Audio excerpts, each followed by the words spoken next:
Hi welcome to our channel. ప్రస్తుతం మనతో పాటు భరద్వాజ్ గారు సీనియర్ జర్నలిస్ట్ ఉన్నారు. వారితో ఒకసారి మాట్లాడదాం. సార్ నమస్కారం. నమస్తే.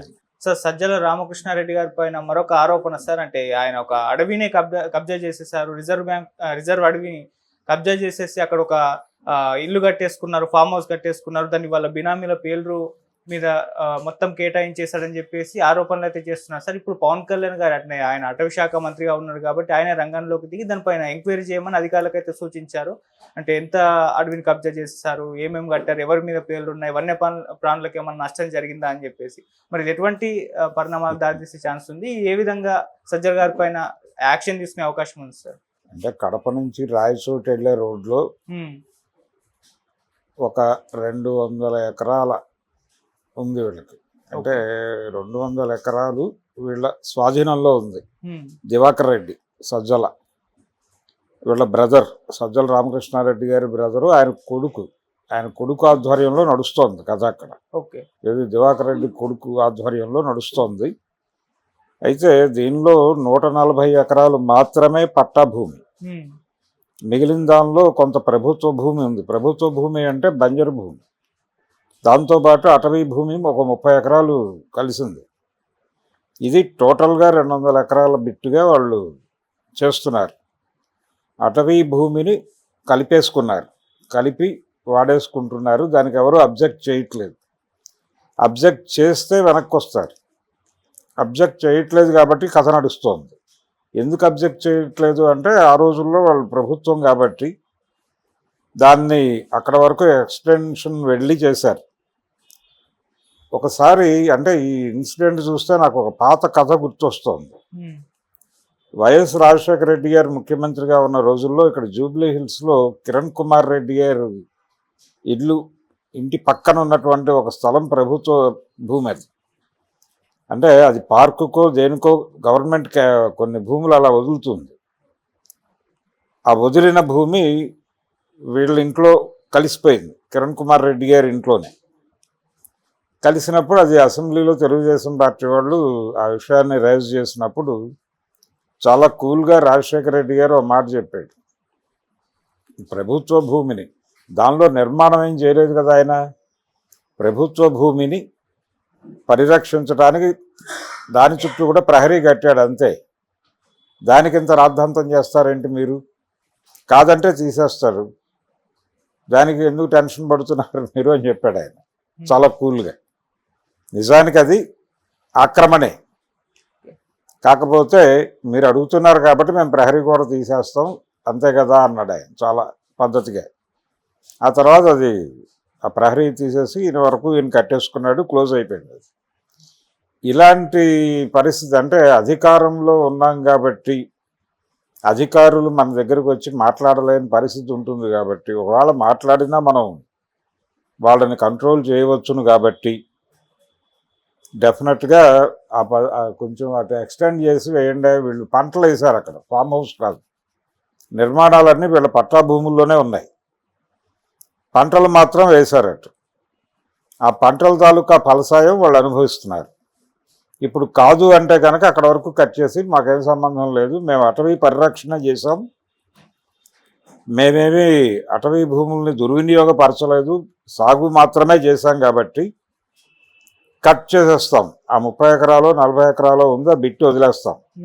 ఇంకొక 10 ఎకరాలు అదనంగా ప్రభుత్వ భూమి కూడా ఉంది పోరంబోకు, అది కూడా వదిలేస్తాం, తీసేసుకోండి అని చెప్తారు కూల్గా. అంతకు మించి ఈ కేసులో అంటే ఈ నిజానికి ఇది కేసు పెట్టవచ్చు. రిజర్వ్డ్ ఫారెస్ట్ అనే యాక్ట్లోనే కొంత గందరగోళం ఉంది. ఆ గందరగోళం మనం చాలా కాలం నుంచి రైతాంగ పోరాటాలన్నీ ఆ యాక్ట్ రద్దు కోసమే జరుగుతున్నాయి. అంతకుముందు భూమి ఎవరు సాగుబడిలో ఉంటే వాళ్ళ కిందే ఉండేది. ఎప్పుడైతే బ్రిటిష్ ప్రభుత్వం వచ్చి చట్టాలు చేయటం మొదలుపెట్టిందో అప్పుడు ఈ రిజర్వ్డ్ భూమి, పట్టాలు, ఈ సిస్టమ్ వచ్చేసింది, రెవెన్యూ సిస్టమ్. ఈ రెవెన్యూ సిస్టమ్ అనేది నిజానికి ముస్లిం పాలకుల టైంలో మొదలై బ్రిటిష్ వారి సమయంలో పీక్స్కి వెళ్ళింది. అంతకు ముందు ఎలా ఉండేదంటే పంట పండినా పండకపోయినా ట్యాక్స్ అనే ప్రోగ్రాం లేదు. పండిన పంటలో ఇన్నో వంతు ట్యాక్స్ అనే పద్ధతి ఉండేది పాత రోజుల్లో. ఎప్పుడైతే ఈ రెవెన్యూ సిస్టమ్ తీసుకొచ్చారో అది తీసేశారు, తీసి స్లాబ్ సిస్టమ్ పెట్టారు. ఓకే. అదే టైంలో ఈ రిజర్వ్ ఫారెస్ట్ యాక్ట్ వచ్చింది. రిజర్వ్ ఫారెస్ట్ యాక్ట్కి వ్యతిరేకంగానే అల్లూరి సీతారామరాజు దగ్గర నుంచి మొదలు పెడితే ఈ రోజున్న నక్సలైట్ల వరకు అదే గొడవ. కాబట్టి ఇప్పుడు అదే ఆర్గ్యుమెంట్ని మళ్ళీ వీళ్ళు కూడా చెప్తారు. సజ్జల రామకృష్ణారెడ్డి గారు కాసేపు విప్లవకారుడు అయిపోయి మాట్లాడే ప్రమాదం ఉంది ఇప్పుడు. ఓకే. ఆయన వాస్తవానికి చొరవ చేసి ఆ 30 ఎకరాలు సాగు చేసుకున్నాడు.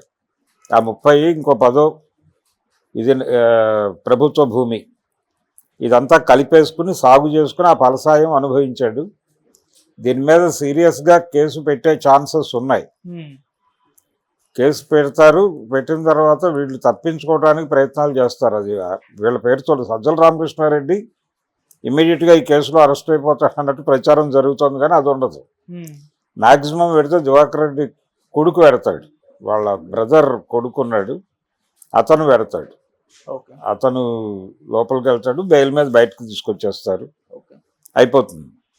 ఆ మధ్య కృష్ణా జిల్లాలో కూడా వైసీపీ నాయకులు ఇలాగే కొన్ని ప్రభుత్వ భూములను ఆక్రమించుకున్న సందర్భంలో వాళ్ళ అరెస్టుల గురించి హడావిడి జరగటం, ఆ తర్వాత బినామీలు ఎవరో వెళ్ళి రావటం చూసాం. అలాగే మచిలీపట్నంలో పేర్ని నాని గారి ఎపిసోడ్లో కూడా వాళ్ళు విచారణకు వెళ్ళి వాళ్ళు అడిగిన ప్రశ్నలకు సమాధానాలు చెప్తున్న తీరు చూస్తే మాకేం సంబంధం లేదు, మేనేజర్ మాత్రమే బాధ్యుడు, మేము ఎప్పుడు రెగ్యులర్గా వచ్చి చూసిన వాళ్ళం కాదు అని చెప్పింది ఆవిడ విచారణలో, పేర్ని నాని గారి వైఫ్.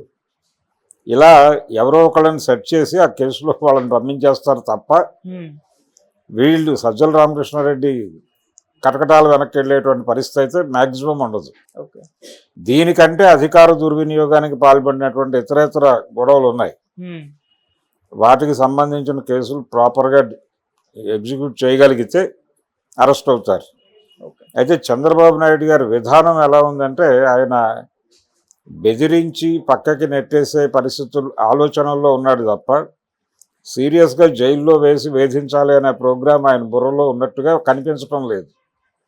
కార్యకర్తల నుంచి ఒత్తిడి ఉంది, అరెస్ట్ చేయాల్సిందే, మిమ్మల్ని అరెస్ట్ చేసినప్పుడు మీరెందుకు వదలాలి వాళ్ళని, జగన్మోహన్ రెడ్డిని అరెస్ట్ చేయాలి, ఇలాంటి రకరకాల అభిప్రాయాలు ఉన్నాయి. కానీ ఆయన అలాంటి పనులు ఏమి చేసే ఆలోచనతో అయితే లేడు. చేయటం ద్వారా నేరుగా తనకు ప్రమాదం వస్తుంది అనేది ఆయన, అంటే వాళ్ళకు ఒక ఇమేజు, ఒక మార్జిన్ పెంచినోడిని అవుతాననేది ఆయనకున్న రాజకీయ చాణక్యం అంటారు దాన్ని. అందుకని ఆయన ఏం చేస్తున్నాడంటే తెలివిగా కాంగ్రెస్ వాళ్ళు పెట్టిన పాత కేసులు ఉన్నాయి, ఆ పాత కేసుల్లో వీళ్ళని ఇరికించి నెమ్మదిగా దాన్ని కోర్టులో మూవ్ చేసి ఆ అకౌంట్లో లోపలేస్తే ఈయన మీదకి రాదు, ఈయనేదో కక్ష సాధించినట్టు ఉండదు. అందుకని ఆ వైపుగా కథ నడుపుతున్నాడు. అటువైపు నుంచి ఏదైనా నెగిటివ్ జడ్జిమెంట్, ఇప్పుడు జగన్ మీద ఉన్నటువంటి పాత కేసులు ఉన్నాయి, అవి కాంగ్రెస్ పార్టీ పెట్టినటువంటి యూపీఏ హయాంలో పెట్టినటువంటి కేసులు. ఆ కేసుల్లో శిక్షలు పడిపోతే అతను ఆటోమేటిక్గా జైలుకి వెళ్ళిపోతాడు, ఆ పార్టీ సర్వనాశనం అయిపోతుంది. దానికి ఏమైనా చేయాలంటే చేస్తాడు తప్ప ఈయన స్వయంగా కేసులు పెట్టి లోపలేయించేటువంటి మూడ్లో అయితే లేడు. జగన్మోహన్ రెడ్డినే కాదు ఎవరిని కూడా, ఈవెన్ కొడాలి నాని వీళ్ళు కూడా టోన్ డౌన్ అయిపోయారు, పూర్తిగా కనిపించడం కనుమరుగైపోయారు. ఆ కనుమరుగు అవటం చాలు, ఎక్కడా కూడా ఎవరు తలెత్తి మాట్లాడే పరిస్థితులు లేవు, ఎవరు మాట్లాడలేదు, చాలా కామ్ అయిపోయారు. ఎప్పుడైనా మాట్లాడితే జగన్మోహన్ రెడ్డి గారే ప్రెస్ మీట్ పెట్టి మాట్లాడుతున్నాడు, అది కూడా తక్కువే. ఎప్పుడైనా మాట్లాడితే రోజా లాంటి వాళ్ళు లేకపోతే పేర్ని నాని లాంటి వాళ్ళు మాట్లాడుతున్నారు, వాళ్ళు కూడా టోన్ డౌన్ అయిపోయే ఉన్నారు. ఇది చాలు, అంతకు మించి ఎక్కువ టెర్రరైజ్ చేయాలని అనుకోవడం లేదు. దీనివలన ప్రజలు కక్షపూరిత రాజకీయాలు నడుపుతున్నారు వీళ్ళు అనుకునేటువంటి ప్రమాదం రాకుండా చూసుకోవాలని చంద్రబాబు అనుకుంటున్నాడు. ఓకే. సరే, మామూలుగా పొలిటీషియన్స్ బినామీల పేర్ల మీద ప్లేసులు కానివ్వండి లేకుంటే బ్లాక్ మనీ కానీ ఉంచుతారు, సినిమాల్లో చూపించారు. ఇప్పుడు ఇది కూడా రిజర్వ్ ఫారెస్ట్ బినామీల పేర్ల మీద ఉంచారని చెప్పి చెప్తారు. మామూలుగా ఇటువంటి బయటపడినప్పుడు ఆ బినామీల పరిస్థితి ఏంటి సార్? బినామీ పేరుతో కాదు, ఇప్పుడు ఉన్న భూమి పట్టా భూమి కూడా అతని పేరుతోనే ఉంది, అక్కడ కూడా సజ్జల ఇన్వాల్వ్మెంట్ ఏం లేదు. కాకపోతే ఆ భూమి కింద దాని ఎక్స్టెన్షన్లో ఇది కూడా సాగు చేస్తున్నారు. ఇప్పుడు కాదంటే అక్కడ వరకు కట్ చేసేస్తారు, కట్ చేసి సరిహద్దు రాళ్ళు పెట్టేసుకుని ఉండే ఉంటాయి అక్కడ. సరిహద్దురాళ్ళు దాటి వీళ్ళు పంటలు వేస్తున్నారు, ఉమ్, అది మానేస్తామని చెప్తారు. అవి వచ్చేసి చెట్లు అవి కొట్టేసి వెళ్ళిపోతారు, వాళ్ళు అయిపోతుంది. అంతకు మించి సీరియస్ ఇదేం జరగదు. చాలా సందర్భాల్లో ఇదే జరుగుతుంది. ఎంత కాలం లాగగలిగితే అంతకాలం వాళ్ళ కంట్రోల్లో ఉంటుంది. కంట్రోల్లో ఉంచుకోవడం కుదరదు అనుకున్నప్పుడు వదిలేస్తారు. అంతకు మించి అవకాశం లేదు. జనరల్గా అటవీ భూముల పరిరక్షణ చట్టం అని ఒకటి ఉంది. ఉమ్, ఆ చట్టం కింద ఆదివాసీలు తప్ప లోపల ఎవరు ఇళ్ళు వేసుకోవడానికి అవకాశం లేదు. ఉమ్, ఫారెస్ట్లో వాళ్ళు తప్ప, అంటే ఈ అటవీ పరిరక్షణ దాంతోపాటు ఐటీడీసీలు ఉన్నాయి లోపల. వాళ్ళు ఏదైనా వ్యాపారం అవి వాళ్ళు చేయాలి తప్ప, వాళ్ళ ఆధ్వర్యంలో జరగాలి తప్ప బయట వాళ్ళు వెళ్ళి అక్కడ బిజినెస్లు చేయడానికి కూడా అవకాశం లేదు. ఉమ్, అందుకని వీళ్ళు ఏం చేస్తారంటే అక్కడ ఈ ఐటీడీసీ ఆఫీసర్ల అండతో లోకల్గా 2-3 ఆదివాసీలని తమ బినామీలుగా పెట్టుకుని వాళ్ళ పేరుతో బిజినెస్ నడిపిస్తారు, నడిపించి లేచి వచ్చేస్తారు. అదే జరుగుతుంది అక్కడ. Okay sir, thank you so much sir. Thank you.